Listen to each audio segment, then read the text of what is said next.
Hello everyone, welcome to my new academy NEET channel. जैसा कि मैं स्टार्ट करने जा रही हूँ एक नया यूनिट जिसका नाम है इकोलॉजी और क्लास 12 का ये लास्ट यूनिट है और हमारे होल सिलेबस का भी। ठीक है, हम लोग ने 11 को भी खत्म किया, क्लास 12 को भी अब खत्म करने के एंड पे आ चुके हैं। ये लास्ट यूनिट है और उनमें 3 चैप्टर हैं। ठीक है, उससे पहले मैं बता देना चाहती हूँ, अगर आप मेरे चैनल पर नए हैं तो प्लीज़ चैनल को सब्सक्राइब करिए।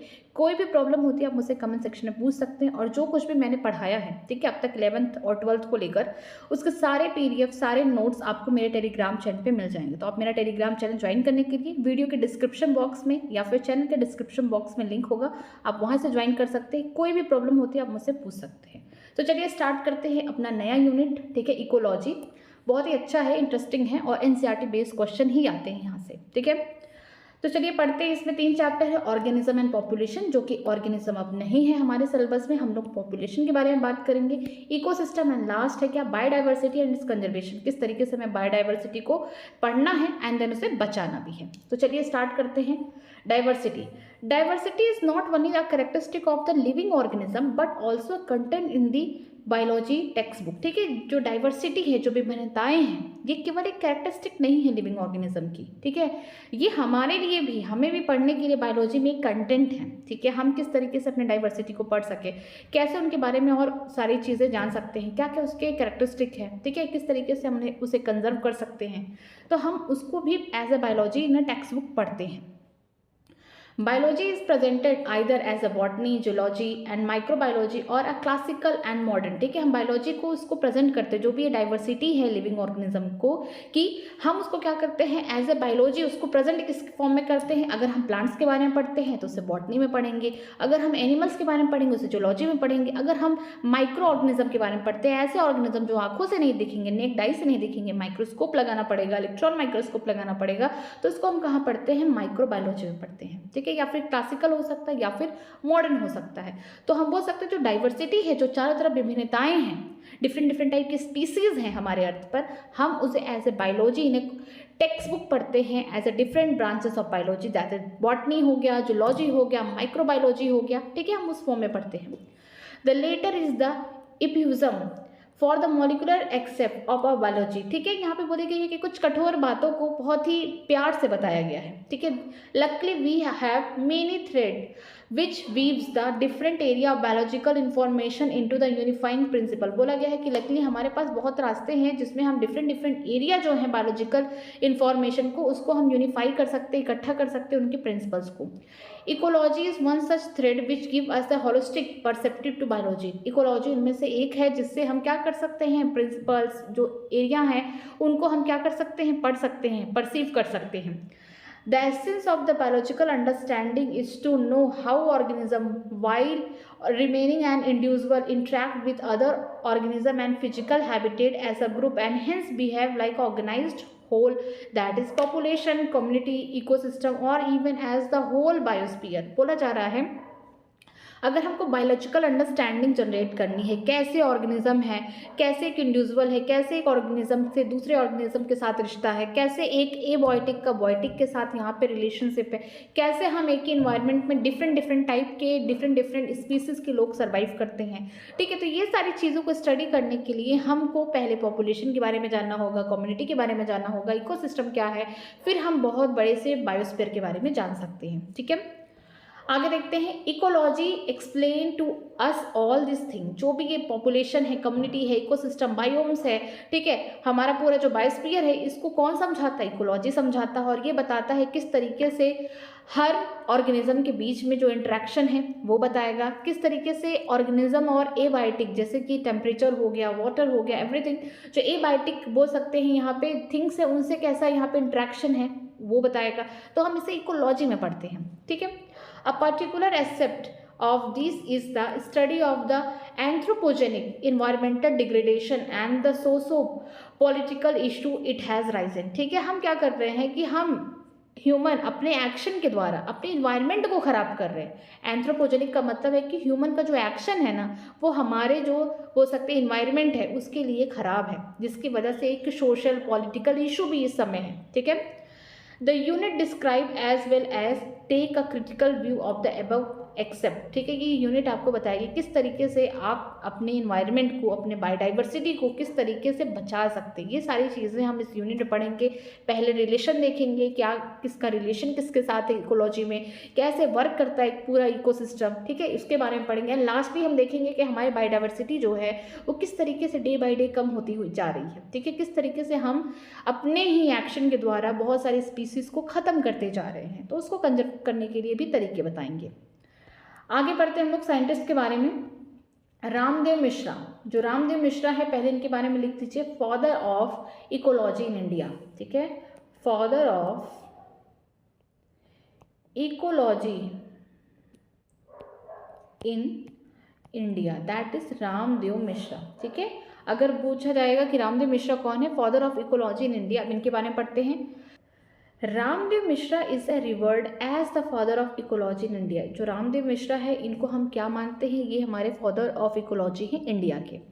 बॉर्न ऑन 26 अगस्त 1908, ठीक है, इनका जन्म कब हुआ था, 26 अगस्त 1908 में हुआ था। Ramdeo Misra obtain his PhD in ecology in 1937 under the professor WH पल्सेल।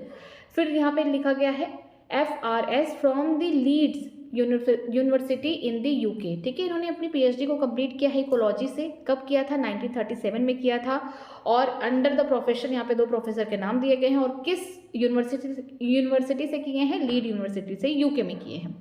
He stabilized the teaching and research in the ecology at the Department of the Botany of the Banaras Hindu University Varanasi, ठीक है। बोला गया है कि इन्होंने teaching किया, research किया है, किस डिपार्टमेंट में, ये बॉटनी पे काम कर रहे थे, इकोलॉजी, मतलब यहाँ पे जो डिपार्टमेंट ऑफ बोल सकते हैं बॉटनी है, ऐसे इकोलॉजी ये क्या कर रहे थे, रिसर्च पे काम कर रहे थे, टीचिंग कर रहे थे, कहाँ, BHU में, बनारस में, ठीक है। His research led to the foundation for the understanding of a tropical community and their succession, environmental responses of the plant population and productivity and nutrient cycling in the tropical forest and grassland ecosystem, ठीक है। इनका जो research है ये हमें बताता है, हमको अंडरस्टैंड कराता है किस तरीके से जो ट्रॉपिकल कम्युनिटी है, कैसे उनका सक्सेशन हो रहा है, ख़त्म हो रहे हैं, ठीक है, कैसा इन्वायरमेंटल रिस्पॉन्स है, किस तरीके से प्लांट के पॉपुलेशन के बारे में स्टडी कर रहे हैं, उनके बारे में बताते हैं, कैसे प्रोडक्टिविटी होती है, कैसे कोई फॉरेस्ट चलता है खुद से, ठीक है, कैसे न्यूट्रिएंट साइक्लिंग होती है ट्रॉपिकल फॉरेस्ट में या ग्रासलैंड इकोसिस्टम में, उस सब के बारे में वो क्या किया, स्टडी किया और हमें बताया। Mishra formulated the first post graduated course in the ecology in India, ठीक है, इन्होंने पहली बार पोस्ट ग्रेजुएट कोर्स कहाँ लॉन्च किया या किया होगा, इकोलॉजी में, इंडिया में किया। Over the 50 scholar obtained PhD degree under his supervision and move on to the other university and research institute to initiate the ecology teaching and research across the country। मतलब यही है कि जो overall जो then है, जो हम आज इकोलॉजी पढ़ रहे हैं, ये यूनिट पढ़ रहे हैं, समझ रहे हैं अपने बायोडाइवर्सिटी को, इस रिलेशनशिप को जान रहे हैं, ये सिर्फ और सिर्फ किसकी देन है, रामदेव मिश्रा की देन है। क्योंकि उससे पहले इकोलॉजी के बारे में कोई बात नहीं कर रहा था, बात कर भी रहे थे तो इतना बड़ा एक्शन नहीं उठा रहे थे, ठीक है। इन्होंने क्या किया, पोस्ट ग्रेजुएशन पहली बार इंडिया में इकोलॉजी से इन्होंने ही लाया, ठीक है। उसमें भी 50 बच्चों ने पढ़ा, PhD वहाँ पे किए और अलग अलग यूनिवर्सिटी में, अलग अलग रिसर्च इंस्टीट्यूट पे चले गए ताकि वो इकोलॉजी की टीचिंग कराएं, रिसर्च करें दूसरे कंट्रीज़ में, मतलब इकोलॉजी को पूरा फैलाएं कि इकोलॉजी भी एक ऐसा सब्जेक्ट है, ठीक है। ही वॉज ऑनर्ड विद, देखिए अब इनको क्या क्या चीज़ें मिली हैं, कौन कौन से अवार्ड से इन्हें सम्मानित किया गया है। Fellowship of the Indian national science academy and the world academy of art and science and the prestigious Sanjay Gandhi award in the environment and ecology, ठीक है। इनको फेलोशिप मिली है किससे, Indian national science academy and world academy of art and science से इनको fellowship मिली है, सहायता मिली है। एंड प्रेस्टिजियस, इनको कुछ अवार्ड्स मिले, जैसे कि बोला गया है Sanjay Gandhi award in environment and ecology, ठीक है, संजय गांधी अवार्ड मिला है इन्वायरमेंट और इकोलॉजी से, ठीक है।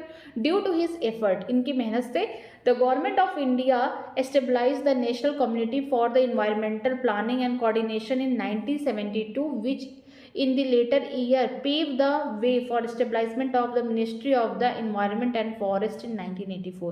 इन्हीं की वजह से गवर्नमेंट ऑफ इंडिया को भी स्टेबलाइज करना पड़ा नेशनल कम्युनिटी, किसके लिए, इन्वायरमेंट प्लानिंग के लिए, अपने हम पर्यावरण को किस तरीके से बचाएं, कैसे कंजर्व करें। फिर यहाँ पे गवर्नमेंट भी सोचना स्टार्ट कर दिया, ठीक है। कब किया ये? 1972 में। उन्होंने क्या स्टेबलाइज किया? Government of India the national community of the environmental planning and coordination in 1972। Then कुछ साल बाद क्या हुआ? इंडिया में गवर्नमेंट ने स्टेबलाइज किया क्या? The ministry of the environment and forest इन 1987। इसके अंदर जो भी फॉरेस्ट हैं, जो भी रिवर्स है, इनके अंतर्गत आते हैं, जो भी प्रॉब्लम्स हो रही है ये देखते हैं, ठीक है। तो हम बोल सकते हैं उससे पहले हम इकोलॉजी के बारे में लोगों ने सोचा ही नहीं। रामदेव मिश्रा की ही देन है, इसीलिए इनको बोलते हैं father of ecology in India, क्योंकि यही लेके आए इकोलॉजी को, बताएं लोगों को कि ये फॉरेस्ट क्यों है, हमारे सिर्फ यूज़ के लिए नहीं, हम इसको बचा सकते हैं, फ्यूचर में क्या है। मिस हम बोल सकते हैं इकोलॉजी को हर तरीके से स्प्रेड करने की कोशिश किसी ने की तो इन्होंने की, और आज हम लोग इकोलॉजी एज ए यूनिट पढ़ रहे हैं बायोलॉजी के अंदर, ठीक है। और इन्हीं की बदौलत है the ministry of the environment and forest भी बना, गवर्नमेंट ने बनाए। तो हम इन्हीं की वजह से इकोलॉजी को इंट्रोड्यूस पढ़ते हैं, इंट्रोड्यूस इन्होंने किया। और हम अब स्टार्ट करने जा रहे हैं अपना चैप्टर, जिसका नाम है ऑर्गेनिज्म एंड पॉपुलेशन, जो कि ऑर्गेनिज्म वाला पार्ट कट चुका है एनसीईआरटी में। हम सिर्फ पॉपुलेशन के बारे में पढ़ते हैं।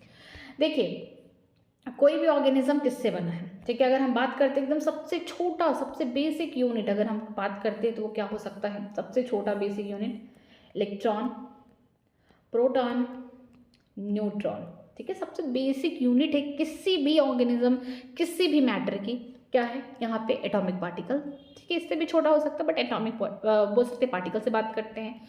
इनसे क्या बनेगा? एटम बनेगा। एटम इकट्ठा होकर क्या बनाएंगे? मॉलिक्यूल बनाएंगे, ठीक है।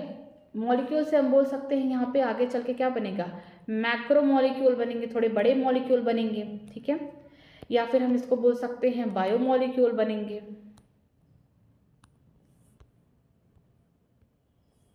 दूसरा पेन लेती हूँ, ठीक है। एंड देन इसके बाद क्या होगा? हम बोल सकते हैं यहाँ पे क्या हो गया? सबसे पहले electron, proton, atom, molecule, macro molecule, ठीक है। अब यहाँ पे हम बोल सकते हैं सेल बनेगा। सेल के बाद यहाँ पे हम बोल सकते हैं टिश्यू बनेगा। टिश्यू से यहाँ पे हम बोल सकते हैं ऑर्गन बनेगा। ऑर्गन से हम बोल सकते हैं ऑर्गन सिस्टम बनेगा। ऑर्गन सिस्टम से एक क्या होगा? ऑर्गेनिज्म बनेगा, एक इंडिविजुअल बनेगा, तो हम लिख सकते हैं एक ऑर्गेनिज्म बनेगा।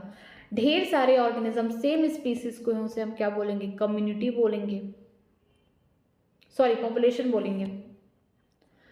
ढेर सारे एक ही स्पीसीज के ऑर्गेनिज्म है, ठीक है। एक ही स्पीसीज के, अगर सिर्फ इंसान है, सिर्फ कुत्ते ही हैं, ठीक है, सिर्फ कोई और एक स्पेसिफिक जानवर है, तो क्या हो गया? पॉपुलेशन बनाएगा, उसे हम पॉपुलेशन कहेंगे। और ढेर सारी पॉपुलेशन डिफरेंट डिफरेंट स्पीसीज की वो क्या बनाएंगे? कम्युनिटी बनाएंगे।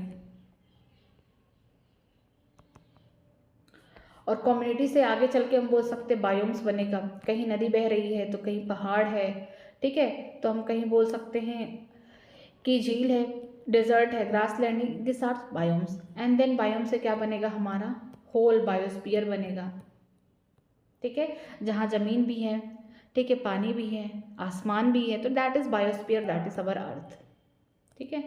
इस तरीके से हम पढ़ते हैं इकोलॉजी में कि जो सबसे छोटा यूनिट होगा वो क्या होगा? इलेक्ट्रॉन, प्रोटॉन होगा। हम इसे ऐसे बोल सकते हैं सबसे छोटा यूनिट। देन एटम बनेगा, एटम से मॉलिक्यूल बनेंगे, फिर इसका मैक्रो मॉलिक्यूल बनेंगे जिसमें आरएनए, डीएनए, प्रोटीन, ये सारी चीज़ें बनेंगी। इससे क्या बनेगा? सेल बनेगा। सेल क्या है? यूनिट ऑफ लाइफ, ठीक है। देन सेल से टिश्यू, टिश्यू से ऑर्गन, ऑर्गन से ऑर्गन सिस्टम। देन क्या बनेगा यहाँ पे? ऑर्गेनिज्म। ऑर्गेनिज्म के ऊपर हम क्या कर सकते हैं? स्टडी कर सकते हैं, ठीक है। हम किसी भी इंडिविजुअल, किसी भी ऑर्गेनिज्म के ऊपर स्टडी करते हैं, ठीक है। हम क्या स्टडी करेंगे? उसके फिजियोलॉजी के बारे में, कि उसका जो स्ट्रक्चर है वो कैसा है, फिजियोलॉजिकल स्टडी करेंगे, study of physiology on organism. Then एक ही स्पीसीज का अगर ऑर्गेनिज्म है, एक ही स्पीसीज के अगर इंडिविजुअल ढेर सारे इकट्ठे हैं, अगर इंसान हैं, एक ही स्पीसीज के ऑर्गेनिज्म एक जगह, उन्हें हम क्या बोलेंगे? पॉपुलेशन, ठीक है। तो यहाँ पे बोल सकते हैं same species organism at time, उसे हम क्या बोल रहे हैं? पॉपुलेशन बोल दे रहे हैं। एक समय के लिए ढेर सारे एक ही कमरे में मैं बोल दूं कि 10-20 इंसान आ गए हैं, तो क्या हो गया? पॉपुलेशन हो गया इंसान के। एक ही मैं कल्चर प्लेट पे दे रही हूँ कि मिलियंस ऑफ बैक्टीरिया ग्रो कर रहे हैं, दैट इज द पॉपुलेशन। फिर कम्युनिटी में क्या होगा कि यहाँ पे डिफरेंट डिफरेंट स्पीसीज के लोग आएंगे, यहाँ पे different species, different species at a same time बोल सकते हैं, at a same geographical region बोल सकते हैं, जोग्राफिकल एरिया। ठीक है, एक ही जोग्राफिकल एरिया पे, मैं एक पार्क में बैठी हूँ तो वहाँ पे इंसान भी है, कुत्ता भी है, बिल्ली भी है, तो यहाँ पे डिफरेंट डिफरेंट स्पीसीज के क्या दिख रहे हैं मुझे, ऑर्गेनिज्म दिख रहे हैं, और एक ही जगह पे हम हैं। ठीक है, हम एट ए टाइम एक ही जोग्राफिकल एरिया में हैं, तो हम उसे क्या बोलेंगे, दैट इज कम्युनिटी। बायोम्स क्या हो सकता है, जैसे कि ग्रासलैंड हो सकता है बायोम्स। ठीक है, और बोल सकते हैं यहाँ पे डेजर्ट हो सकता है बायोम्स। ठीक है, फॉरेस्ट हो सकता है, वेटलैंड हो सकता है, ये सब क्या है, बायोम्स है। ठीक है, ऐसा तो है नहीं कि अगर रेत है तो कहीं पानी नहीं होगा, थोड़ा पानी भी हो सकता है। कुछ दूर जाएंगे तो आपको दिखेगा पहाड़ है, कुछ दूर और जाएंगे तो थोड़ी हरियाली है, that is called biomes. Different different region में, डिफरेंट डिफरेंट लोकेशन में अलग अलग बायोम्स होगा, और ये सारी चीज़ें जब एक साथ एक जगह पाई जाएंगी, दैट इज बायोस्फीयर। बायोस्फीयर पे क्या है, हमारे लैंड है। ठीक है, जिसे हम क्या बोलेंगे, लेथोस्फीयर बोलेंगे, लैंड हो गया। ठीक है, यहाँ पे लैंड हो गया, वाटर हो गया, हम बोल सकते हैं यहाँ पे एटमॉस्फियर हो गया, स्काई वगैरह यहाँ पे हम बोल सकते हैं, सब कुछ है, तो वो क्या है, बायोस्फीयर है। तो हम इसको स्टडी करते हैं, तो हम पॉपुलेशन के बारे में और बात करते हैं, ऑर्गेनिज्म के बारे में पढ़ेंगे, बट यहाँ पे ऑर्गेनिज्म के बारे में नहीं दिया, तो हम पॉपुलेशन के बारे में इस चैप्टर में पढ़ेंगे। ठीक है, यहाँ पे हम बोल सकते हैं पॉपुलेशन और कम्युनिटी के बाद यहाँ पे इकोसिस्टम बनता है, देन बायोम्स बनता है। यहाँ पे मैं एक स्टेप और लिखना भूल गई, यहाँ पे बोल सकते हैं, यहाँ पे क्या बनेगा, इकोसिस्टम बनेगा।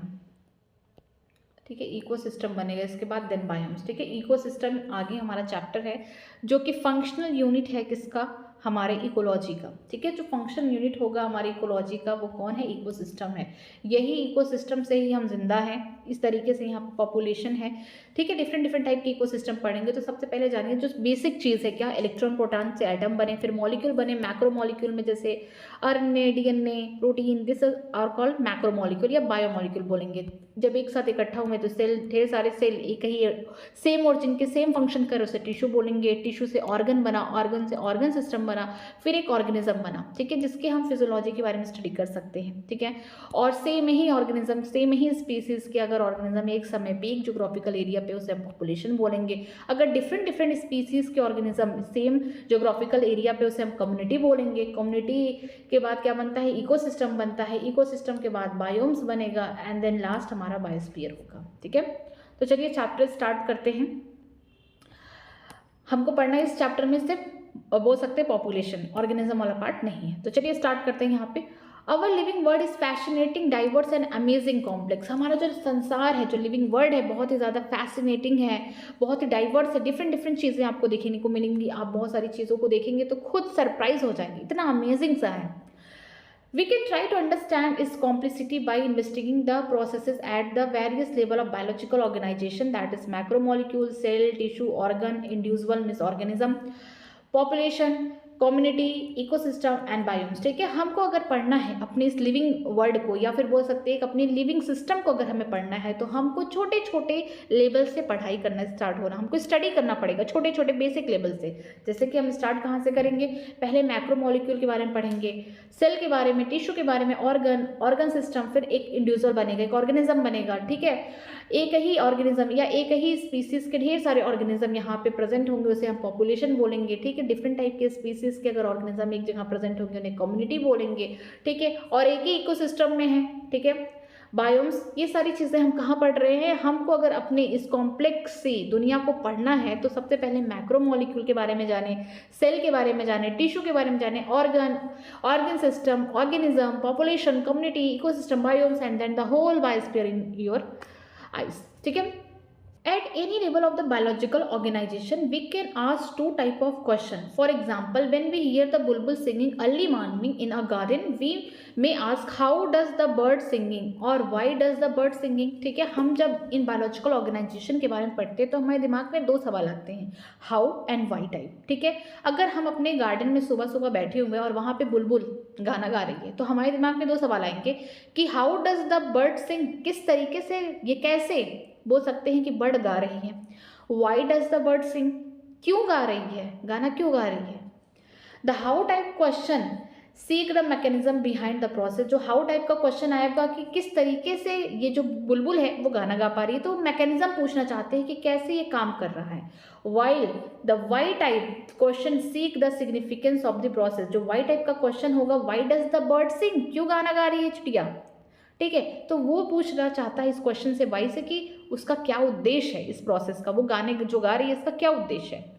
For first question in our example, जो पहला क्वेश्चन बोला गया है कि हाउ डज द बर्ड सिंग, कि बर्ड कैसे गाना गाती है, उसका आंसर देखिए। The answer might be in the term of the operation of the voice box and the vibrating bone in the bird, ठीक है। जो पहला वाला जो क्वेश्चन था कि कैसे यहाँ पे हाउ डज द बर्ड सिंग, कि कैसे यहाँ पे चिड़िया गाना गा पा रही है, तो उसका आंसर ये है कि जो उसके वॉइस बॉक्स है, जो उसके बोन्स है, वो क्या कर रहे हैं, वाइब्रेट कर रहे हैं, ठीक है। जो उनके वॉइस बॉक्स होते हैं उन्हें क्या बोलते हैं, सिंड्रिक्स बोलते हैं, ठीक है। हम किससे बोल पा रहे हैं, हमारे वोकल कार्ड हमसे क्या बोलते हैं, लैरिंग्स बोलते हैं, तो इनमें क्या होता है, बर्ड्स का सिंड्रिक्स होता है।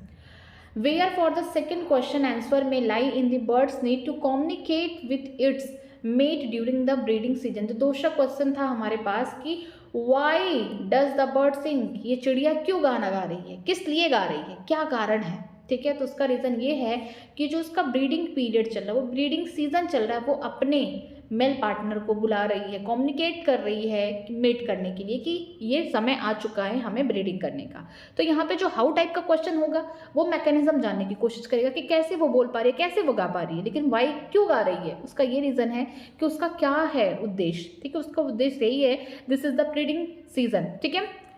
When you observe the nature around you with a scientific frame of the mind, you will be certainly come up with many interesting question of both type, ठीक है। अगर आप अपने आसपास देखते तो आपके दिमाग में बहुत सारे साइंटिफिक क्वेश्चन भी आ सकते हैं, ठीक है। हाउ टाइप का भी आ सकता है, वाई टाइप का आ सकता है। जैसे कि क्वेश्चन दिया गया है, why are night blooming flower generally white, जो रात में खिलने वाले फूल होते हैं ये सफ़ेद क्यों दिखते हैं। फिर क्वेश्चन आएगा, how does the be know which flower has nectar, कैसे मधुमक्खी को पता चल जाता है, बी को पता चल जाता है कि किस फूल में रस है, नेक्टर है। Why does cactus has so many thorn, क्यों कैक्टस के पास छोटे छोटे कांटे क्यों होते हैं। हाउ डज द चिक स्पष्ट recognize his own mother and so on, कैसे जो चूजे होते हैं अंडे से फूटने के बाद जो मुर्गी के बच्चे होते हैं निकलते हैं और अपनी मदर को पहचान जाते हैं। तो इस टाइप के जो क्वेश्चन है आपके मन में आ रहे होंगे, तो चलिए आंसर करते हैं कि जो रात में दिखने वाले फूल होते हैं वो जनरली वाइट क्यों होते हैं, ठीक है। वाइट इसलिए होते हैं क्योंकि वो वाइट लाइट को क्या कर रहे हैं, रिफ्लेक्ट कर रहे हैं, तभी हम सफ़ेद देख पाते हैं। दे रिफ्लेक्ट्स वाइट लाइट, ठीक है। वो रात में क्या कर रहे हैं, वाइट लाइट को रिफ्लेक्ट कर रहे हैं और उनका फ्रेगरेंस भी आ रहा है, अच्छा खुशबू भी अच्छा आ रहा है रात में। हम कहते हैं ना रात की रानी, रात रानी, ठीक है। सफ़ेद भी दिखता है, मून लाइट में, मून की लाइट में वो फ्लावर खिलते हैं और वो क्या करते हैं, वो रिफ्लेक्ट करते हैं वाइट लाइट को। दे रिफ्लेक्ट वाइट लाइट्स, यहाँ पे वाइट लाइट लिख दूँ, वाइट लाइट, ठीक है।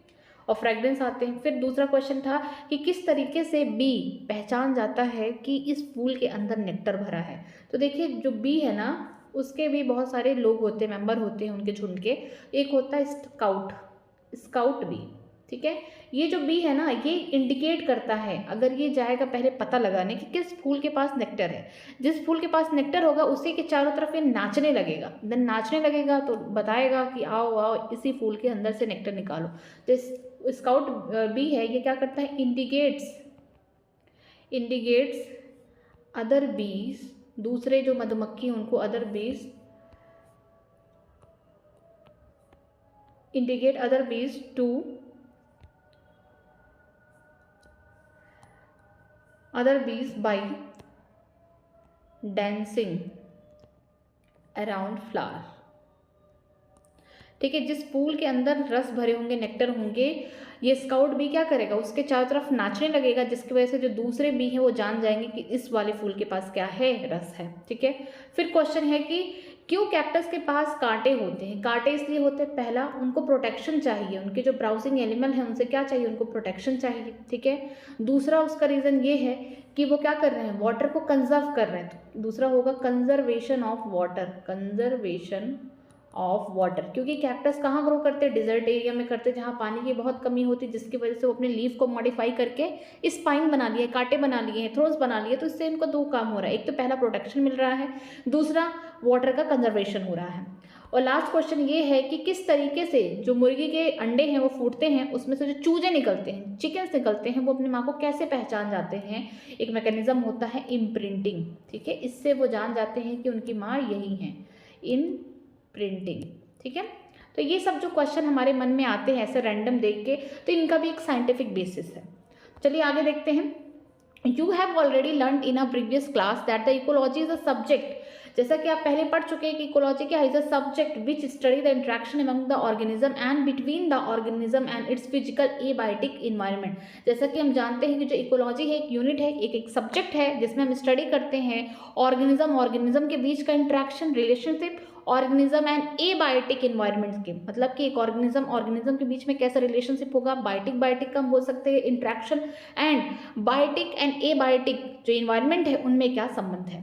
Ecology is basically concern at 4 level of biological organization. जो इकोलॉजी है 4 लेवल बायोलॉजिकल ऑर्गेनाइजेशन पे काम करती है, ठीक है। पहला ऑर्गेनिज्म हो गया, पॉपुलेशन, कम्युनिटी एंड बायोम्स, ठीक है। इन चारों जो बायोलॉजिकल बोल सकते हैं ऑर्गेनाइजेशन है, ठीक है, चाहे ऑर्गेनिज्म हो गया, पॉपुलेशन, कम्युनिटी हो गया, बायोम्स हो गया, इस पे इकोलॉजी क्या करते हैं, बेसिकली इसी पे कंसर्न करते हैं। In this chapter we explore the ecology at a population level, ठीक है, हम पॉपुलेशन लेवल की बात करते हैं। पॉपुलेशन होते क्या है, पॉपुलेशन का मतलब ये होता है कि सेम स्पीसीज के अगर ढेर सारे ऑर्गेनिज्म एक जगह आ जाए उन्हीं को पॉपुलेशन कहते हैं, ठीक है। अभी यहाँ पे डेफिनेशन भी देखेंगे, ठीक है।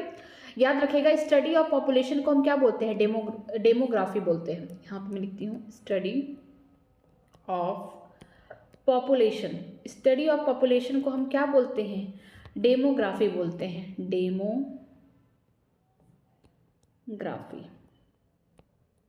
ठीक है। नेक्स्ट देखते हैं यहाँ की पॉपुलेशन के बारे में पढ़ते हैं। पॉपुलेशन एट्रीब्यूट्स, ठीक है, कुछ बोल सकते हैं मेजरमेंट है, हम किस तरीके से पॉपुलेशन को मेजर कर सकते हैं। In nature, we rarely find isolated the single individual of any species. Majority of all them live in a group as well as in defined geographical area, share or compete for a similar resource, potentially interbreed. They constitute at population. NCERT बोल रही है यहाँ पे population का, यहाँ पे बोल सकते हैं, यहाँ पे दिखा रहा है definition, ठीक है, तो इसको पहले अंडरलाइन कर लीजिए। बोल रही है एनसीईआरटी कि आप देखते होंगे नेचर में, आप अपने आसपास देखते होंगे नेचर में कि किस तरीके से यहाँ पर आपने कभी किसी एक ऐसे इंसान को नहीं देखा होगा जो अकेले रहता होगा, आपने किसी इंडिविजुअल, किसी सेम स्पीसीज के इंडिविजुअल को कभी अकेले नहीं देखा होगा। जहाँ भी इंसान रहते होंगे, जहाँ पे भी जानवर होते होंगे, वो झुंड में रहते होंगे, सेम स्पीसीज के लोग ऐसा ग्रुप में रहते होंगे, ठीक है, किसी जोग्राफिकल एरिया में। एंड वो शेयर करते हैं सिमिलर रिसोर्सेज को, या फिर रिसोर्सेज अगर लिमिटेड हैं तो उनमें भी क्या करते हैं, कॉम्पिटिशन करते हैं, बट उनका रिसोर्सेज भी सेम रहेगा और एक दूसरे के साथ ये क्या कर सकते हैं, इंटरब्रीडिंग कर सकते हैं। इसी को हम पॉपुलेशन कहते हैं। पॉपुलेशन का मतलब ये है कि सेम स्पीसीज के ऑर्गेनिज्म मिलजुल के एक ही ग्रुप बना के एक साथ रहते हैं, एक सिमिलर ही रिसोर्स को यूज करते हैं। अगर रिसोर्स अनलिमिटेड है तो नो प्रॉब्लम, ठीक है। अगर यहाँ पे लिमिटेड है तो देन कंपटीशन करेंगे और एक दूसरे के साथ फ्रीली इंटरब्रीड करके बच्चे पैदा करते हैं। इसी को हम क्या बोलते हैं, पॉपुलेशन बोलते हैं। Although the term interbreeding implies the sexual reproduction, जब हम ये शब्द सुनते हैं इंटरब्रीडिंग तो हमारे दिमाग में तुरंत आता है सेक्सुअल रिप्रोडक्शन, जो कि डार्विन कहा करते थे, ठीक है। अगर हम बात करते हैं group of the individual resulting from the even asexual reproduction is also generally consider as population for the purpose of ecological study. लेकिन हम बात करते हैं अगर इकोलॉजी में तो इंटरब्रीडिंग का मतलब सेक्सुअल रिप्रोडक्शन नहीं होता, ये तो डार्विन कहते थे फॉर एवोल्यूशन के लिए, ऑर्गेनिक एवोल्यूशन के लिए डार्विन कहते थे जो पॉपुलेशन के लोग, जो स्पीसीज के लोग इंटरब्रीडिंग कर पा रहे हैं वही सेक्सुअल रिप्रोडक्शन कर रहे हैं, वही फिटेस्ट है। बट अगर हमें इकोलॉजी में पढ़ना है, स्टडी करना है किसी पॉपुलेशन के लिए, तो ज़रूरी नहीं है कि वो सेक्सुअल रिप्रोडक्शन करे। अगर एक ही ग्रुप के लोग ए सेक्सुअल रिप्रोडक्शन करके अपनी जनसंख्या बढ़ा रहे हैं, ठीक है, जैसे फॉर एग्जाम्पल कि जो बैक्टीरिया है वो तो ए सेक्सुअल रिप्रोडक्शन करके अपने कॉलोनीज बढ़ा रही है, बट हमको उसके कॉलोनीज को पढ़ने के लिए उसको कल्चर मीडियम में रखना पड़ेगा, तो वो क्या दिखा रही है, हमको इकोलॉजिकल स्टडी करने के लिए एक पर्पस दे रही है, ठीक है। तो हम बोल सकते हैं कि हम जो भी पढ़ते हैं, जो भी स्टडी करते हैं पॉपुलेशन का, तो ये ज़रूरी नहीं है कि सेक्सुअल रिप्रोडक्शन से आया हुआ है या ए सेक्सुअल से आया हुआ है। जैसे एग्जाम्पल दिया है all the cormorant in the wetland, ठीक है, एक वेटलैंड है छोटा सा, बोल सकते हैं गड्ढा है, वहाँ पे पानी भरा हुआ है। जो कॉर्मोरेंट होते हैं छोटी छोटी चिड़ियाँ होते हैं, वो एक साथ रह सकते हैं। जैसे एग्जाम्पल है rat in the abundant dwelling, teak wood tree in the forest track, bacteria in the culture plate and lotus plant in the pond are the some example of population. देखिए यहाँ पे बोला गया है वेटलैंड में ढेर सारे छोटी छोटी चिड़ियाँ हैं काली काली से, उन्हें हम क्या बोल रहे हैं, कॉर्मोरेंट बोल रहे हैं, ठीक है। जो चूहे हैं वो क्या करें, जमीन के अंदर होल बना के रह रहे हैं, तो वो भी इनका भी एक पॉपुलेशन है जमीन के अंदर। अगर हम बात करते हैं फॉरेस्ट के अंदर, जो टीक प्लांट है, लंबे लंबे प्लांट है, जिससे हम बोल सकते हैं बड़े बड़े वुड निकल रहे हैं, हम फर्नीचर में इस्तेमाल करें, जो टीक वुड प्लांट है उनकी भी पॉपुलेशन है फॉरेस्ट के अंदर। अगर मैं किसी बैक्टीरिया को कल्चर मीडियम में ग्रो करा रही हूँ तो आगे चल के उसकी भी पॉपुलेशन बढ़ जाएगी, मिलियंस ऑफ बैक्टीरिया बन जाएंगे। अगर किसी तालाब में लोटस के प्लांट है और ढेर सारे लोटस है, तो वो क्या है, लोटस की पॉपुलेशन है। तो यहाँ पे हम डिफरेंट टाइप के बोल सकते हैं पॉपुलेशन के एग्जाम्पल देख चुके हैं। In earlier chapter, you have learned that although individual organism is one that has one to cope with the changed environment, it is the population level at the natural selection operate to evolve the desired trait। ठीक है, जैसा कि आपने earlier chapter में पढ़ रखा है evolution chapter में, कि किस तरीके से अगर इन्वायरमेंट में कोई चेंज होता है तो कोई भी इंडिविजुअल, कोई भी जो ऑर्गेनिज्म है वो क्या करता है, अपने अंदर उसके अगेंस्ट क्या करता है, एडॉप्टेशन लाता है, ठीक है, जिससे नेचर उसे सिलेक्ट करती है, नेचुरल सिलेक्शन के द्वारा वो क्या होता है, सिलेक्ट होता है और उसके अंदर वो डिजायरेबल ट्रेट आते हैं, ठीक है। Population ecology is therefore an important area because it link the ecology to the population genetics and evolution। देखिए पॉपुलेशन की इकोलॉजी पढ़ना इसलिए इंपॉर्टेंट होता है, क्यों, क्योंकि ये क्या कर रहा है, लिंक कर रहा है किससे, इकोलॉजी ऑफ पॉपुलेशन से, और जेनेटिक्स, जो पॉपुलेशन की जेनेटिक्स है, जो इवोल्यूशन है, उससे लिंक कर रहा है। तो हम बोल सकते हैं अगर हम पॉपुलेशन की इकोलॉजी पढ़ रहे हैं तो इसमें आपको दो चीज़ देखने को मिलेगा। पहला तो इकोलॉजी देखने को मिल रहा है कि किस तरीके से इंट्रैक्शन है ऑर्गेनिज्म के बीच में या ऑर्गेनिज्म और इन्वायरमेंट के बीच में एबायोटिक फैक्टर से, ठीक है।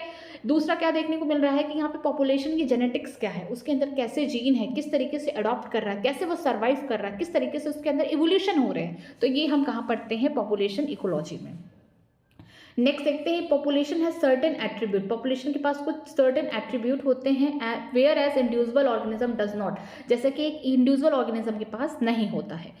An individual may have to be birth and death but a population has birth rate and death rate. ठीक है, कोई इंडिविजुअल है, कोई बच्चा है, वो तो पैदा होगा, मरेगा, उसके पास क्या है, बर्थ है, डेथ है। लेकिन एक पॉपुलेशन के पास क्या है, बहुत सारे लोग हैं, सेम स्पीसीज के बहुत सारे ऑर्गेनिज्म हैं, तो उनके पास क्या होगा, बर्थ रेट होगा, डेथ रेट होगा। हर ईयर देखा जाएगा कि कितने नए ऑर्गेनिज्म ऐड हुए हैं सेम स्पीसीज के, कितने बोल सकते पुराने ऑर्गेनिज्म मर गए हैं सेम स्पीसीज के। तो इससे हमें क्या पता चल रहा है, बर्थ रेट और डेथ रेट। ठीक है, in population these rate refers to per capita birth and death. ठीक है, अगर हम पॉपुलेशन की बात करते हैं तो इसको पर कैपिटा बोल सकते हैं, पर ईयर या जो टाइम दिया होगा टाइम इंटरवल पर ईयर देखते हैं, या फिर पर डे या पर वीक, जो भी वहाँ पे टाइम दिया होगा उससे देखते हैं। ठीक है, बर्थ को डेथ को पॉपुलेशन में। The rate hence express are the change in the number increase और decrease with respect to the member of population. ठीक है, जो रेट है ये हमें दिखा रहा है कि किस तरीके से नंबर चेंज हो रहा है, या तो बढ़ रहा होगा, पॉपुलेशन में लोग अगर आ रहे होंगे, ऐड हो रहे होंगे, पैदा हो रहे होंगे, तो क्या हो रहा है, बर्थ रेट हो रहा है, बर्थ बोल सकते हैं नए नए ऑर्गेनिज्म ऐड हो रहे हैं, इससे क्या होगा, पॉपुलेशन बढ़ेगा। अगर बोल सकते पुराने ऑर्गेनिज्म मर रहे हैं किसी कारणवश, तो यहाँ पे क्या होगा, डेथ रेट जो होगा वो क्या होगा, बढ़ेगा। तो यहाँ पे पॉपुलेशन बढ़ सकता है, कम हो सकता है। जैसे यहाँ पे एग्जांपल दिया, here is an example, if a pond there are 20 lotus plant last year and through reproduction 8 new plant are added taking the current population to the 28 we calculate the birth rate. ठीक है, जैसा कि हम जानते थे कि पिछले साल मेरे तालाब में 20 लोटस के प्लांट थे, 20 कमल के पौधे थे, लेकिन इस साल 8 और नए आ गए, तो ओवरऑल टोटल पॉपुलेशन बढ़ चुका है, मीन्स 28 हो चुका है। लेकिन अगर हमको बर्थ रेट निकालना है तो कितने नए आए हैं और कितना पहले था, उससे करेंगे डिवीजन। मतलब अभी जो नए आए हैं कितना है, वो 8 है। ठीक है, न्यू वाले जो ऐड हुए हैं वो 8 है। ठीक है, एंड पुराने वाले इनिशियल कितने थे, 20, तो इसका मतलब 0.4 ऑफ स्प्रिंग पर लोटस पर ईयर। ठीक है, मतलब 0.4 जो ऑफ स्प्रिंग है, नए जो लोटस के पौधे वो आ रहे हैं हर साल। ठीक है, इससे हम क्या निकाल पा रहे हैं, बर्थ रेट निकाल पा रहे हैं। पिछले साल 20 पौधे थे हमारे तालाब में, 20 प्लांट्स थे, ठीक है, लोटस के। अब इस साल, इस ईयर यहाँ पे 8 नए ऐड हुए, तो इसका मतलब यहाँ पे हम क्या देख रहे हैं, पॉपुलेशन बढ़ा, 20 से 8 और ऐड हुए, 28 हो चुके हैं। बट हम बर्थ रेट निकाल रहे हैं, तो कितने नए आए हैं, 8 आए हैं, पहले कितने थे, 20 थे, तो इसको डिवाइड करके 0.4 जो ऑफ स्प्रिंग आए हैं लोटस के, वो हर साल आ रहे हैं। नेक्स्ट देखते हैं, if 4 individual in the laboratory population offered 40 fruit flies die during the specific time interval, say a week, the death rate in the population during that period is 4/40, that is 0.1 individual पर fruit fly per day. बोला गया है कि 4 individual हैं laboratory, बोल सकते हैं laboratory population में, ठीक है। यहाँ पे 40 फ्रूट फ्लाई थे जिनमें से 4 मर चुके, ठीक है। यहाँ पे आपको पूछा जा रहा है पॉपुलेशन तो कम हुई है बट कितनी कम हुई है, किस रेट से कम हुई है। 4 जितने मरे हैं, ठीक है। यहाँ पे जो डेथ रेट है 4 जो मर चुके हैं, अब जो बोल सकते हैं कि इनिशियल जो बोल सकते हैं पॉपुलेशन था उस समय 40 था, तो इसका मतलब 0.1 इंडिविजुअल पर यहाँ पे फ्रूट फ्लाई जो है पर वीक मर रही है, ठीक है। आगे देखते हैं another attribute characteristic of population, एक दूसरा यहाँ पे मापन दिया गया है, वो क्या है, सेक्स रेशियो है, ठीक है। An individual is either male or female, but population has sex ratio, that is 60% population are female and 40% are male, ठीक है। अगर हम इंडिविजुअल की बात करते हैं, या तो लड़की हो सकती है, लड़का हो सकता है, या तो मेल या तो फीमेल, यही कुछ भी हो सकता है। लेकिन पॉपुलेशन के पास क्या होगा, यहाँ पर सेक्स रेशियो होगा, कितने परसेंट यहाँ पे मेल हैं, कितने परसेंट फीमेल है सेम स्पीसीज के, ठीक है। जैसे यहाँ पे एग्जाम्पल दिया गया है कि पॉपुलेशन के पास क्या होता है, सेक्स रेशियो होता है, जिनमें यहाँ पे एक एग्जाम्पल के थ्रू बताया गया कि 60% पॉपुलेशन में क्या है, फीमेल है, और 40% क्या है, यहाँ पे मेल है, ठीक है। A population at a given time is composed of individual of different age, ठीक है। हम पॉपुलेशन को किसी गिवन टाइम पे हम डिफरेंट एज के जो लोग हैं उनको देख सकते हैं। If the age distribution percentage of individual of a given age or group is plotted for the population, the resulting structure is called age pyramid, ठीक है। तो हम बोल सकते हैं हमारे पॉपुलेशन के पास क्या है, एज पिरामिड। हम एक समय पर ये देख सकते हैं कितने नए बच्चे हैं, कितने रिप्रोडक्टिव स्टेज में हैं, कितने मरने वाले हैं लोग सेम स्पीसीज के। तो इसी को हम क्या बोलेंगे, इसको बोलेंगे एज पिरामिड। मतलब कि जो एज का डिस्ट्रीब्यूशन हुआ है कि हर एक एज में कितने कितने इंडिविजुअल प्रेजेंट है पॉपुलेशन में, ठीक है। इससे हम पता लगाएंगे कि किस टाइप के लोग हैं, ठीक है। आगे पॉपुलेशन बढ़ने वाला है, घटने वाला है, या फिर अभी जैसे है वैसे आगे भी रहने वाला है। तो इसी को हम क्या बोलते हैं, एज पिरामिड बोलते हैं, ठीक है। तो इसका मतलब हमारे जो पॉपुलेशन है, पॉपुलेशन के पास क्या होता है, एज पिरामिड होता है, बर्थ रेट होता है, डेथ रेट होता है, सेक्स रेशियो होता है। तो पॉपुलेशन के पास क्या होगा, पहले बर्थ रेट होगा, कोई इंडिविजुअल होगा तो उसके पास सिर्फ बर्थ होगा, डेथ होगा। पॉपुलेशन के पास क्या होगा, बर्थ रेट होगा, ठीक है, डेथ रेट होगा, ठीक है। फिर यहाँ पे बात करते हैं सेक्स रेशियो होगा, कितने परसेंट मेल कितने परसेंट फीमेल, एंड लास्ट क्या होगा, उसके पास होगा एज पिरामिड, ठीक है। कि पॉपुलेशन में कितने बूढ़े हैं, कितने जवान हैं, कितने बच्चे हैं, हम इससे ये पता कर सकते हैं, पिरामिड, ठीक है। यहाँ पे तो पॉपुलेशन के पास क्या है, बर्थ रेट है, डेथ रेट है, सेक्स रेशियो है और एज पिरामिड है, ठीक है। लेकिन इंडिविजुअल के पास क्या होगा, बर्थ होगा, डेथ होगा, और क्या जेंडर है, चाहे वो मेल होगा चाहे फीमेल होगा, ठीक है। उसके पास एज पिरामिड हम देख के नहीं बता सकते, उसका जो प्रेजेंट एज होगा वही हम पता कर सकते हैं। आगे देखते हैं, for a human population the age pyramid generally show a age distribution of the male and female in a diagram, ठीक है। हम अभी आगे डायग्राम के थ्रू देखने जा रहे हैं कि ह्यूमन पॉपुलेशन में जो मेल हैं जो फीमेल हैं उनका एज का डिस्ट्रीब्यूशन कैसा है। The shape of pyramid reflect the growth status of the population, जो शेप होगा पिरामिड का वो बताएगा कि पॉपुलेशन ग्रो कर रहा है कि डिक्लाइन हो रहा है कि स्टेबलाइज हो रहा है, वेदर इट इज ग्रोइंग या स्टेबल और डिक्लाइन, ठीक है। अभी हम लोग देखने जा रहे हैं पहला, इसके लिए एक शॉर्ट ट्रिक है या फंडा है कि जो प्री रिप्रोडक्टिव होंगे, प्री रिप्रोडक्टिव, अगर प्री रिप्रोडक्टिव ज़्यादा है किससे, रिप्रोडक्टिव से, ठीक है। तो याद रखिएगा पॉपुलेशन बढ़ेगा। भाई क्यों बढ़ेगा, अभी मान लीजिए फॉर एग्जांपल, अभी के लिए सोचिए, अभी जो है रिप्रोडक्टिव स्टेज में 1000 लोग हैं, लेकिन फ्यूचर में और जो छोटे बच्चे हैं वो कितने हैं, 5000 है।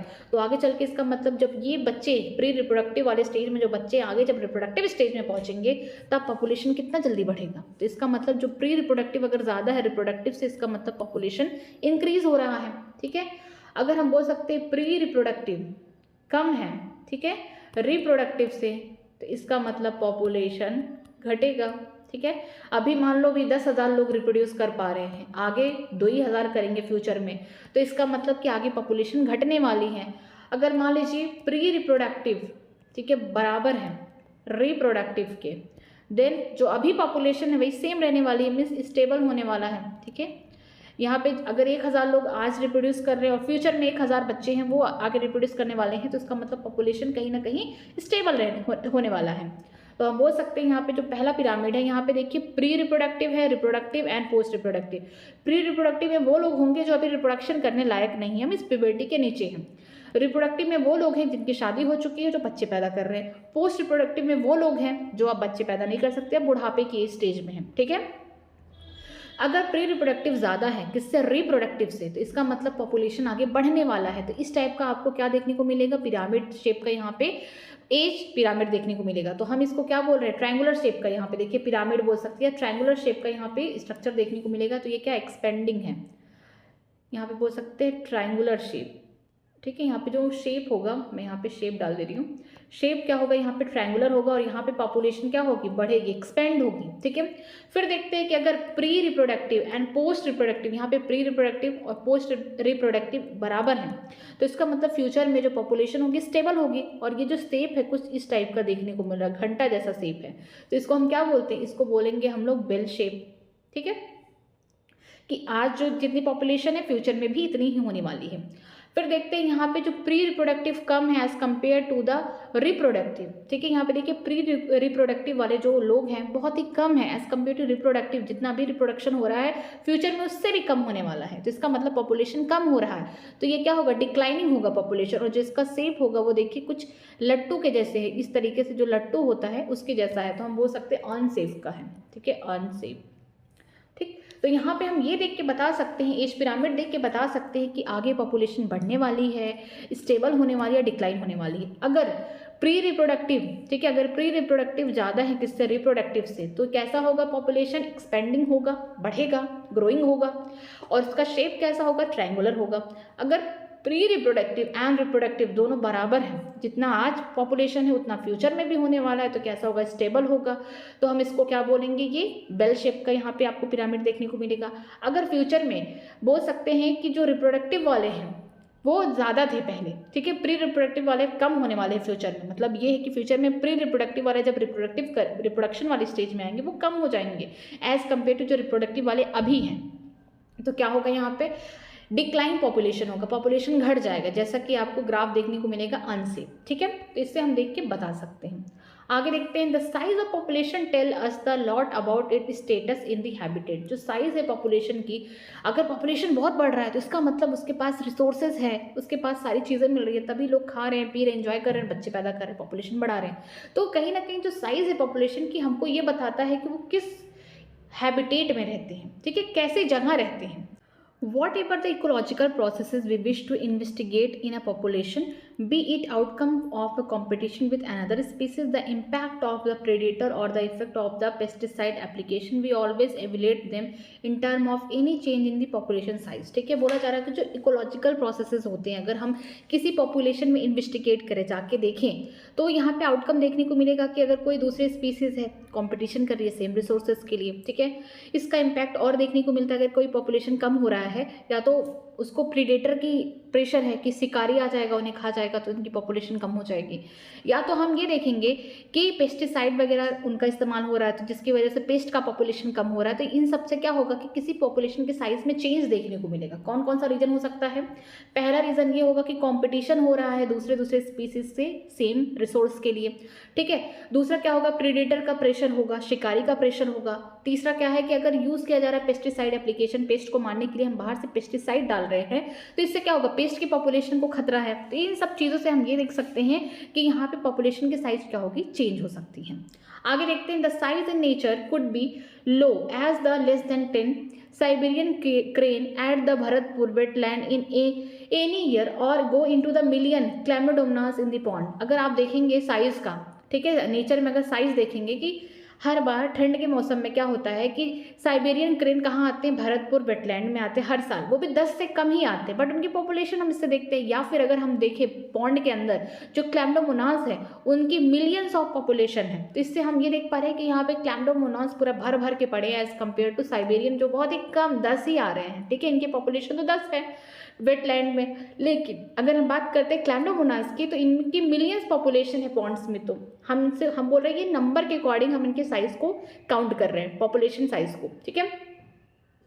Population size technically called the population density designed and need not necessarily be the measure in a number only। ठीक है, बोला जा रहा है कि जो population density है, ठीक है, किसी एक जगह में कितनी population है, कितने लोग हैं वहाँ पे, ये बताता है population density and that population size। ज़रूरी नहीं है कि हम एक एक गिन गिन के बताएं कितने population है, हम population density को सिर्फ नंबर से नहीं मेज़र कर सकते हैं। ठीक है, although total number is generally the most appropriate measure of, बोला जा रहा है पॉपुलेशन डेंसिटी, कि हम अगर नंबर एक एक करके गिने तो इससे हम एक्यूरेटली या फिर अप्रोप्रिएट बता सकते हैं कि हाँ ये पॉपुलेशन डेंसिटी होगी किसी स्पीसीज की। It is some either case of meaningless और डिफिकल्ट डिटरमाइंड, या कभी कभी नंबर गिनना भी बेवकूफ़ी होती है, इसका कोई मतलब नहीं। अगर समुद्र में बहुत सारे मछली के स्पीसीज है तो क्या आप एक एक मछली निकाल के उसको काउंट करेंगे क्या? आसमान में इतने सारे तारे हैं, क्या आप एक एक तारे गिन गिन के पूरे ब्रह्मांड में पता करेंगे कितने तारे हैं? तो ये बेवकूफ़ी है कि आप यहाँ पे पॉपुलेशन का जो डेंसिटी है उसको नंबर के अकॉर्डिंग नहीं डिफाइन कर सकते हैं। ठीक है, in an area if there are 20 carrot grass, that is Parthenium histophosus plant, but only single use banyan tree with a large conifer, stating that the population density of banyan is low relative to that of the carrot grasses, amount to underestimating the enormous role of the banyan in that community। बोला जा रहा है कि कोई एक area है जहाँ पे 200 बोल सकते हैं कैरेट ग्रास है जिसका नाम है पार्थेनियम हिस्टोफोर्सस। ठीक है, इसका जो ये घास है ये अनवांटेड है, ये आ गई थी विदेश से हमारे यहाँ इंडिया में, ठीक है, गेहूं के थ्रू, तो ये कंटामिनेटेड है। बट अगर देखा जाए किसी एरिया में 200 कैरेट ग्रास है, ठीक है, अगर गिनती के हिसाब से देखा जाए 200, यहाँ पे छोटे छोटे कैरेट ग्रास होते हैं 200, लेकिन एक बड़ा सा वहीं पे बनियान ट्री हो, बरगद का पेड़ हो वहाँ पे, तो आप क्या देखेंगे? नंबर देखेंगे कि यहाँ पे 200 यहाँ पे क्या है, बोल सकते हैं पार्थेनियम ग्रास है, तो इसका मतलब ये 200 इनको काउंट करेंगे, या फिर एक बड़ा सा जिसका बायोमास ज़्यादा है, जो बहुत भारी भरकम सा एक बहुत बड़ा प्लांट है, ठीक है, बनियान, उसको देखेंगे। तो यहाँ पे काउंटिंग करना बेवकूफ़ी है, नंबर को अगर देखते हैं तो बेवकूफ़ी यहाँ रहेगी। यहाँ पे हम क्या देखेंगे? बायोमास देखेंगे। ठीक है, in such case the percentage cover or the biomass is more meaningful measure of the population size. ठीक है, इस केस में आपको क्या करना पड़ेगा? आपको बायोमास को कंसीडर करना पड़ेगा जो कि बनियान ट्री के पास है। ठीक है, total number is again not easily adoptable measure if the population is huge and counting is impossible or over time consuming। ठीक है, आपको कोई ज़रूरी नहीं है कि हर बार किसी पॉपुलेशन की डेंसिटी को मेज़र करने के लिए आप नंबरिंग ही करें, आप गिनते ही रहें। इससे भी क्या हो सकता है कि वो पॉपुलेशन इतनी ज़्यादा हो कि आपको गिनने में भी प्रॉब्लम हो रही है और आपका टाइम भी बर्बाद हो रहा हो।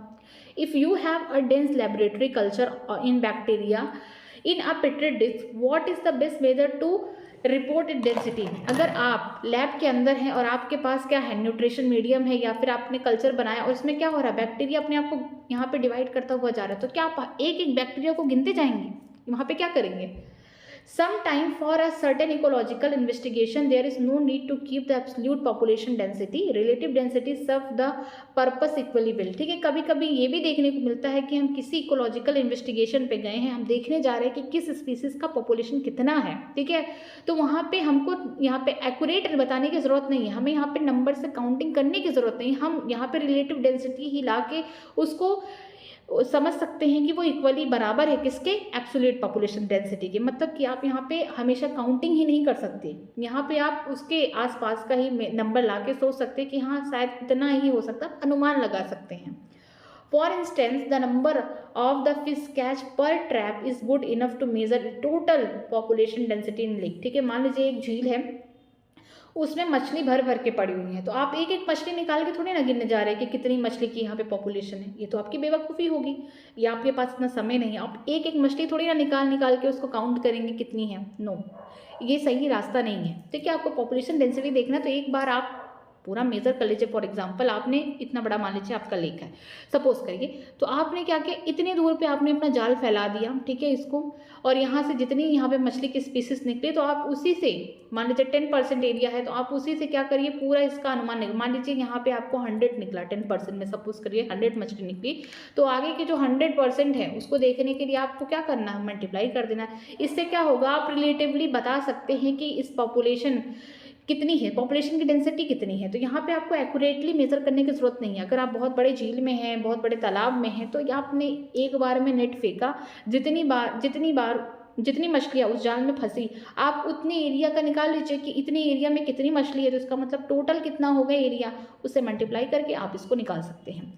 We are mostly obligate to estimate the population size indirectly. कभी कभी हम तो पॉपुलेशन साइज को या डेंसिटी को एकदम इनडायरेक्टली ही मेजर करते हैं। जैसे यहाँ पे देखते हैं, यहाँ पे विदाउट एक्चुअल काउंटिंग देम और सीकिंग देम, बिना उन्हें गिने, बिना उन्हें एक्चुअली देखे, ठीक है, बिना देखे भी हम क्या कर रहे हैं, यहाँ पे पॉपुलेशन डेंसिटी को काउंट कर रहे हैं, कितने हो सकते हैं।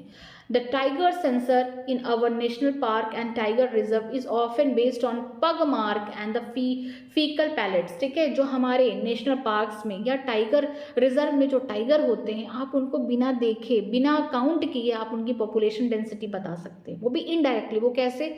पग मार्क, पैर के जो निशान है, कितना निशान यहाँ पे कहाँ पे प्रेजेंट है, कितने टाइप के यहाँ पे हो सकते हैं पॉपुलेशन, कितनी डेंसिटी होगी, कितना यहाँ पे टाइगर है, उससे। दूसरा उनके फीकल, यहाँ पे उनके फीकल पैलेट से, मीन्स जो उन्होंने रिपोर्टिंग किया है उसको भी देख के आप बता सकते हैं उनकी पॉपुलेशन डेंसिटी कैसी होगी। मतलब कि आप यहाँ पे इनडायरेक्टली आप अपने पॉपुलेशन को यहाँ पे क्या कर रहे हैं, पॉपुलेशन डेंसिटी को यहाँ पे आप काउंट कर रहे हैं। ज़रूरी नहीं है कि हर बार आप नंबर से काउंट करें कि कितने नंबर हैं, ठीक है। हर बार ये नहीं देखा जाता, कभी कभी बायोमास देखा जाता है, कभी कभी आप इनडायरेक्टली बता सकते हैं कि हाँ इतने एरिया में है तो इसका मतलब अप्रॉक्सीमेटली इतना आ सकता है, ठीक है।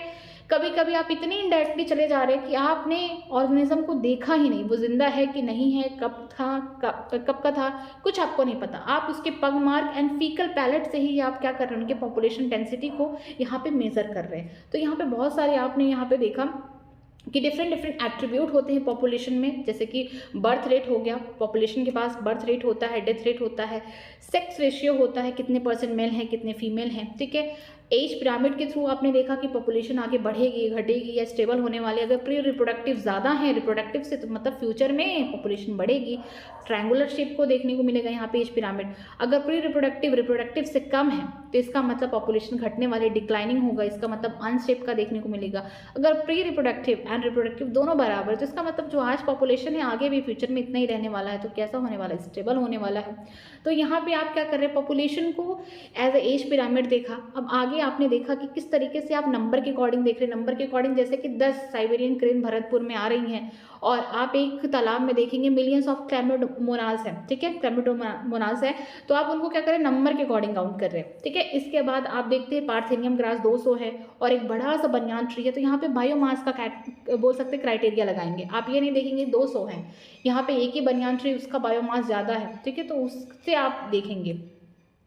देन आपने देखा कि किसी एक झील में या तालाब में आपको देखना है कि कितनी फिश की यहाँ पे पॉपुलेशन होगी, तो आपको क्या करना है, एक बार नेट फैलाना है, जाल फैलाना है, जितनी मछली एक एरिया से निकल रही हैं उतना ही उसी को समझ के, उतने एरिया को समझ के, पूरे एरिया को आपको टोटल करके फिर आपको जो भी जितनी मछली निकली उसी से आपको काउंट कर लेना। मीन्स कहीं ना कहीं आप रिलेटिव यहाँ पे पॉपुलेशन डेंसिटी निकालेंगे, लेकिन आप एकदम इनडायरेक्टली डेंसिटी तब निकालेंगे जब आप उसको देख ही नहीं रहे हैं, पॉपुलेशन को, उस इंडिविजुअल को नहीं देख रहे, उस ऑर्गेनिज्म को बिल्कुल नहीं देख रहे। जैसे इन केस ऑफ टाइगर, ठीक है, टाइगर अगर नेशनल पार्क हो गया या फिर देखेंगे टाइगर को टाइगर रिजर्व में, तो आप वहाँ पे टाइगर की बोल सकते हैं पॉपुलेशन डेंसिटी देखने के लिए आप यहाँ पे टाइगर को अपनी आंखों से नहीं देख रहे, बल्कि उनके पग मार को काउंट कर रहे हैं कि कितने उसके पैरों के निशान हैं, उनके फीकल पैलेट कहाँ पे है उसको जाके देख रहे हैं। तो इससे आप क्या करें, पॉपुलेशन डेंसिटी देख रहे हैं, ठीक है।